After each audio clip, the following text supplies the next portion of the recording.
नमस्कार। राजस्थान की तमाम फटाफट खबरों में आपका स्वागत है। राजस्थान की खबरों के लिए आपसे निवेदन कि यदि आपने हमारे चैनल को सब्सक्राइब नहीं किया है, राजस्थान की खबरों के लिए आपके अपने चैनल को सब्सक्राइब नहीं किया है, तो कृपया करके आपके अपने चैनल को सब्सक्राइब करना ना भूलें।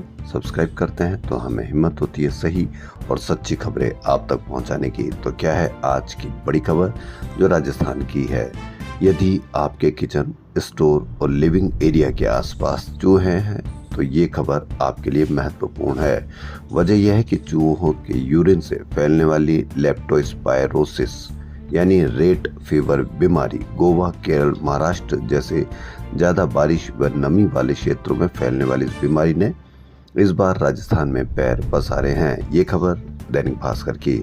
सामान्यतः इसके 25-30 केस हर साल आते थे, लेकिन इस बार ये संख्या 4 गुना बढ़कर यानी 130 हो गई है। जयपुर में ही 50 से ज़्यादा केस हो गए हैं। आंकड़ों में ग्रामीण क्षेत्रों के केस शामिल नहीं है, जबकि इससे बचने के लिए ग्रामीण क्षेत्रों में ही सतर्कता की ज़्यादा जरूरत है। इसके संक्रमण में 10 से 15 दिन इलाज न मिले तो किडनी से मल्टीपल ऑर्गन फेल्योर तक का खतरा होता है।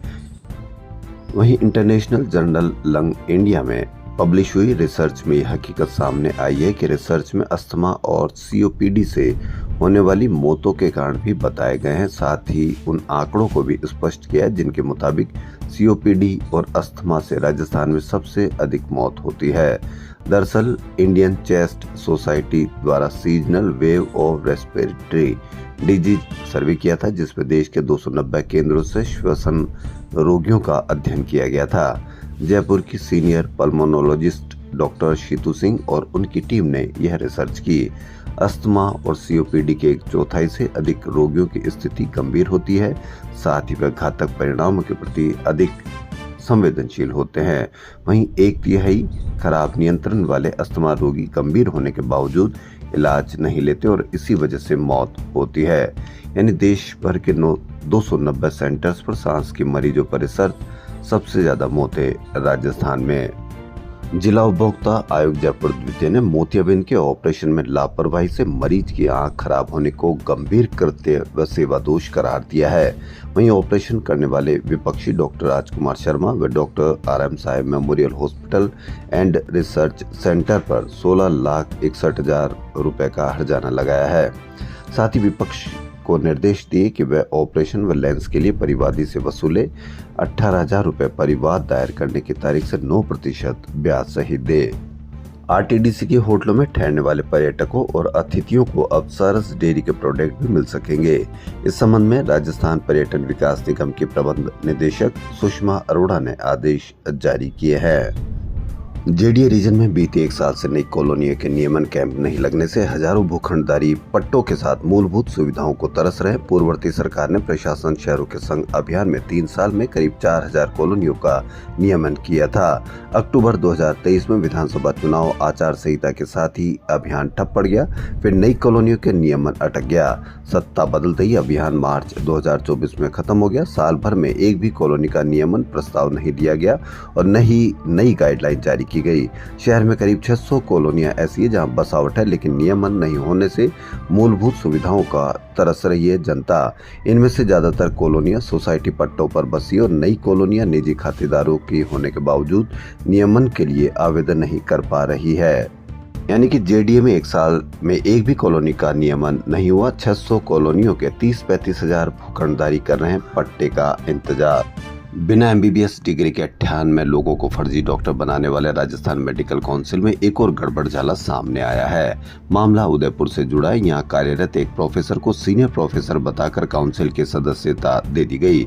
उन्हें RNT मेडिकल कॉलेज अतिरिक्त प्राचार्य भी बना दिया गया, जबकि इस पद पर किसी सीनियर को ही बैठाया जा सकता है। पड़ताल में सामने आया कि डॉक्टर कुशल बाबू गहलोत प्रोफेसर है, लेकिन RMC ने वेबसाइट पर सीनियर प्रोफेसर रेडियो डायग्नोसिस बता रखा है।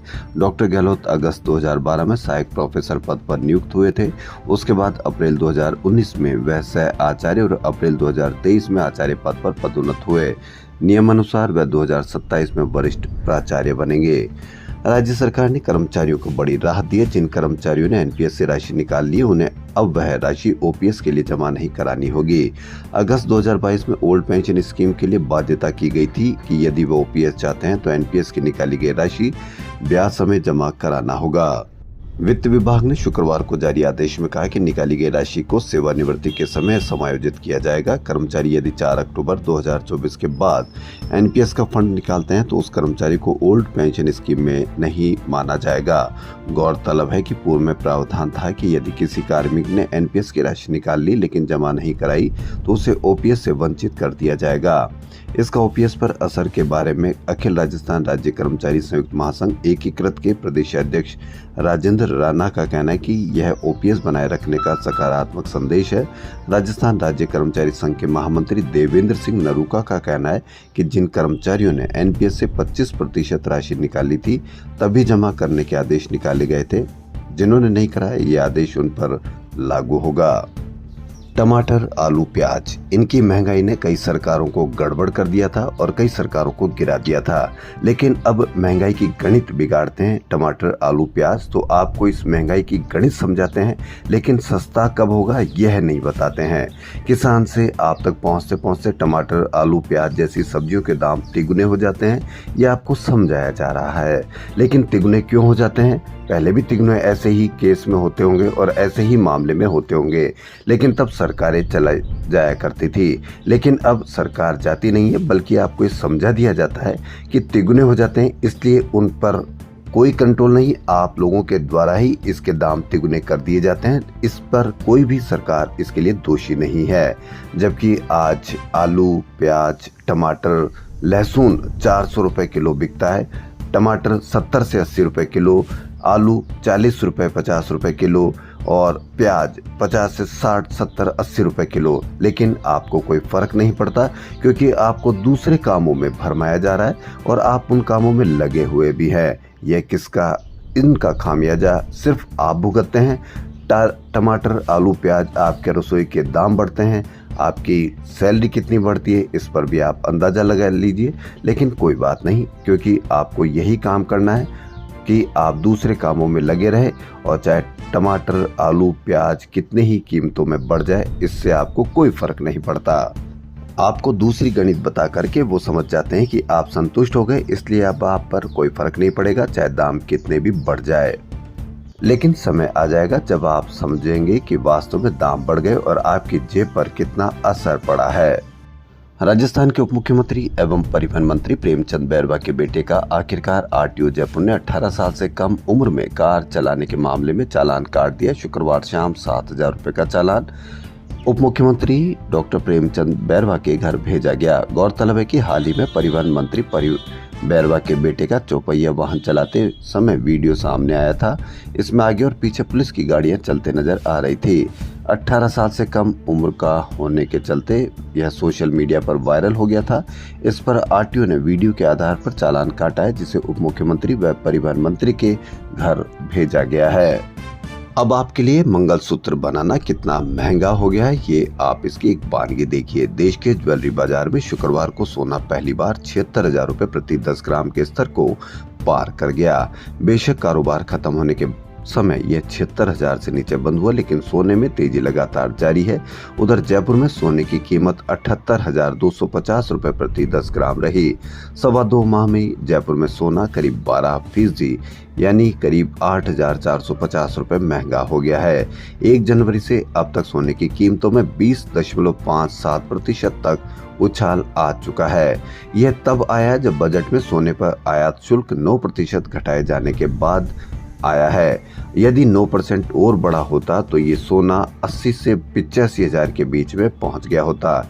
यानी 9% भी घटा दिया और सोना वापस अपनी उसी कीमत पर आ गया जहां पहले भी मंगलसूत्र बनवाना महंगा था और अभी भी मंगलसूत्र बनवाना महंगा हो गया है। मंगलसूत्र बनेगा नहीं तो आपका कोई चुराएगा नहीं।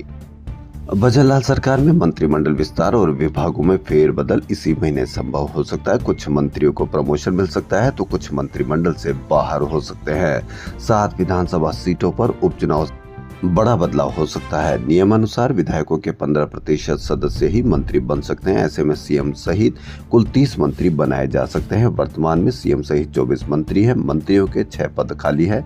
डॉक्टर किरोड़ीलाल मीणा के इस्तीफे पर निर्णय होना बाकी है। ऐसे में सरकार 2 से 3 मंत्रियों को हटाती है तो 8 से 9 विधायकों को मंत्री बनाकर क्षेत्र और समाजों को प्रतिनिधित्व देकर सियासी समीकरण साध सकती है। मरीजों को चढ़ाए जाने वाला ब्लड क्वालिटी से युक्त और सुरक्षित हो, इसके लिए राजस्थान समेत देश भर के हर एक राज्य में कैपिटल ब्लड सेंटर बनाया जाना प्रस्तावित है। जहां भी सेंटर खुलेगा तमाम ब्लड बैंक को इस सेंटर से जोड़ा जाएगा, जिससे ब्लड बैंक में आने वाले ब्लड को इस सेंटर पर लाकर गुणवत्ता की जांच की जा सकेगी। यानी हर राज्य में खुलेगा कैपिटल ब्लड सेंटर। क्वालिटी युक्त रक्त से जुड़ेंगे सारे ब्लड बैंक। राष्ट्रपति द्रौपदी मुर्मू ने ब्रह्म कुमारी संस्थान के शांतिवन में शुक्रवार सुबह 9:30 बजे वैश्विक शिखर सम्मेलन का शुभारंभ किया। मुर्मू ने विश्व शांति, अध्यात्म, ग्लोबल वार्मिंग पर बात करते हुए केंद्र सरकार की योजनाएं स्वच्छ भारत मिशन, जल जीवन मिशन और आयुष्मान भारत योजना की सराहना की। राजस्थान के नेता प्रतिपक्ष टीकाराम जूली हरियाणा में प्रचार के दौरान लोकसभा में नेता प्रतिपक्ष राहुल गांधी से मिले। जूली ने जनसभा को संबोधित भी किया। चिकित्सा एवं स्वास्थ्य विभाग ने प्रदेश के अस्पतालों में यूटीबी पर कार्यरत कार्मिकों की सेवा में बढ़ोतरी की है। फार्मासिस्ट, नर्सिंग ऑफिसर की सेवा में विस्तार किया गया है। राजस्थान यूटीबी एसोसिएशन की मांग व आंदोलन पर यह फैसला किया गया है। एसोसिएशन ने गत दिनों मांग रखी थी कि अब 31 दिसंबर 2024 को नियमित भर्ती होने तक के लिए इनकी सेवाओं का विस्तार किया गया है। कांग्रेस के विभाग राजीव गांधी पंचायती राज संगठन ने जिलों, उपखंडों, मुख्यालयों पर स्थानीय सरकारों को संवैधानिक अधिकार देने की मांग को लेकर राज्यपाल के नाम ज्ञापन दिए हैं। महात्मा गांधी की जयंती को गांधी की रचनात्मक गतिविधियों के साथ ये संगठन स्वराज पखवाड़ा मना रहा है। शुक्रवार को स्वराज मांग पत्र के साथ स्थानीय सरकारों को संवैधानिक अधिकार दिए जाने को लेकर ज्ञापन के कार्यक्रम किए गए। मांग है कि 73वें 74वें संविधान संशोधन में क्रमशः 11वीं व 12वीं अनुसूची में दिए गए 29 तथा 18 विषयों को स्थानीय निकायों को सौंपा जाए। 2 बच्चों के नियम को हटाया जाए। स्थानीय सरकारों के जनप्रतिनिधियों के अधिकारियों को बढ़ाकर सम्मानजनक मानदेय दिया जाए। संगठन के प्रदेश अध्यक्ष डॉक्टर सीवी यादव ने यह जानकारी दी। राष्ट्रपति की सुरक्षा में लापरवाही के चलते जोधपुर संभागीय आयुक्त प्रतिभा सिंह के ड्राइवर को निलंबित किया है। जानकारी के अनुसार गुरुवार को हवाई पट्टी से ब्रह्म कुमारी तक राष्ट्रपति का काफिला रवाना होने के दौरान संभागीय आयुक्त अन्य गाड़ी में बैठी थी। उस दौरान राष्ट्रपति के काफिले में उनके ड्राइवर जहूर अहमद ने काफिले के बीच संभागीय आयुक्त को सरकारी गाड़ी को डाल दिया। उच्च अधिकारियों को सूचना मिलने और राष्ट्रपति के शुक्रवार को लौटने के बाद संभागीय आयुक्त के ड्राइवर को निलंबित कर दिया गया है। बारिश के बाद घर घर मौसमी बीमारियों ने पैर पसार लिए। ओपीडी दोगुना तक बढ़ गई। शहर के प्रमुख 14 अस्पतालों में वायरल डिजीज की ओपीडी 22,000 तक पहुंच गई है। इसके चलते सरकारी अस्पतालों में जहां आईसीयू के लिए मारामारी है, वहीं वार्डों में बेड नहीं मिल रहे। निजी अस्पतालों में भी ऐसे ही हालात हैं। यहां भी बेड के लिए 1 से 2 दिन इंतजार करना पड़ रहा है। डॉक्टरों के अनुसार 1 महीने तक यही स्थिति रह सकती है। इसी बीच यदि बारिश का एक दौर और आया तो परेशानी बढ़ना तय है। एसएमएस अस्पताल, जेके लोन और जयपुरी अस्पताल में वायरल डिजीज के 550 से भी अधिक मरीजों को भर्ती करना पड़ रहा है। नतीजतन अस्पतालों में बेड कम पड़ रहे हैं। वार्डों में अतिरिक्त बेड लगाए गए ताकि अधिक मरीज भर्ती किए जा सके और राहत दी जा सके। दशहरे के दिन शहर में कई जगह बड़े स्तर पर रावण दहन के आयोजन होंगे। मानसरोवर, विद्याधर नगर, जयपुर रामलीला मैदान, आदर्श नगर, प्रताप नगर और कई जगह रावण के विशाल पुतलों का दहन किया जाएगा। सभी कॉलोनियों और सोसाइटी में भी रावण के पुतले का दहन किया जाएगा। जयपुर में आसपास बाईपास पर रावण के पुतले की मंडियां सजने लग गई है।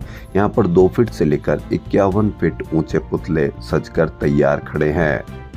दशहरे पर रावण दहन के लिए पिछले 20 दिन से रावण के पुतले बनाए जा रहे हैं। इस बार लगातार बरसात के चलते कारीगरों ने रावण के पुतले बनाने का काम 3 सप्ताह देरी से शुरू किया है। राजस्थान की खबरों फिलहाल इतना ही। यदि आपको हमारा चैनल पसंद आए तो लाइक, सब्सक्राइब और शेयर अवश्य करें। धन्यवाद।